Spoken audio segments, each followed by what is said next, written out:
দেশের আইন শৃঙ্খলা পরিস্থিতি বাংলাদেশের স্বাধীনতার পর কখনো একটু ভালো হয়েছে, কখনো খারাপ হয়েছে। খুব ভালো কখনো ছিল না, খুব ভালো কখনো হবে না যতক্ষণ পর্যন্ত রাজনৈতিক নেতৃবৃন্দের সিদ্ধান্ত সঠিক না হবে। ওই সিদ্ধান্ত যখন সঠিক হবে, সততা স্বচ্ছতার ভিত্তিতে যখন হবে, তখন পরিস্থিতির শুধু আইন শৃঙ্খলা নয়, সব কিছুরই উন্নতি সাধন হবে। এর সাথে সব কিছু রিলেটেড।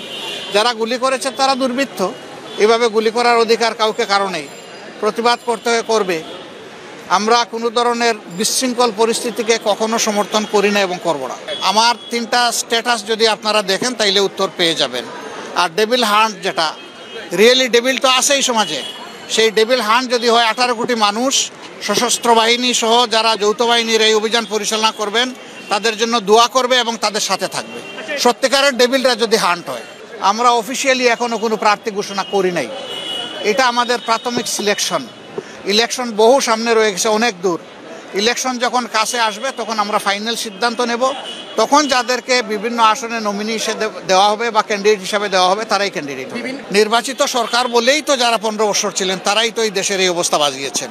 তো সরকার নির্বাচিত হলে গেলেই যে ভালো সরকার হবে এটা বলা যাবে না। আমি আগেই বলেছি যে ভালো সরকার হতে হলে ভালো মানুষের দ্বারা সরকার গঠিত হতে হবে। এই জন্য অতীত যার ভালো, বর্তমান যার ভালো, আশা করা যায় ভবিষ্যৎ তার ভালো হবে। নির্বাচন তো আমরা সবাই চাই, পরিস্থিতি সৃষ্টি তো করতেই হবে।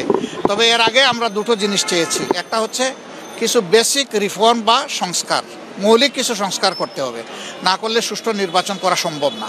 এই অবস্থায় যদি একটা নির্বাচন দেওয়া হয়, এটা নির্বাচনের জেনোসাইড, নির্বাচন গণহত্যা হবে। আমরা এটা চাই না।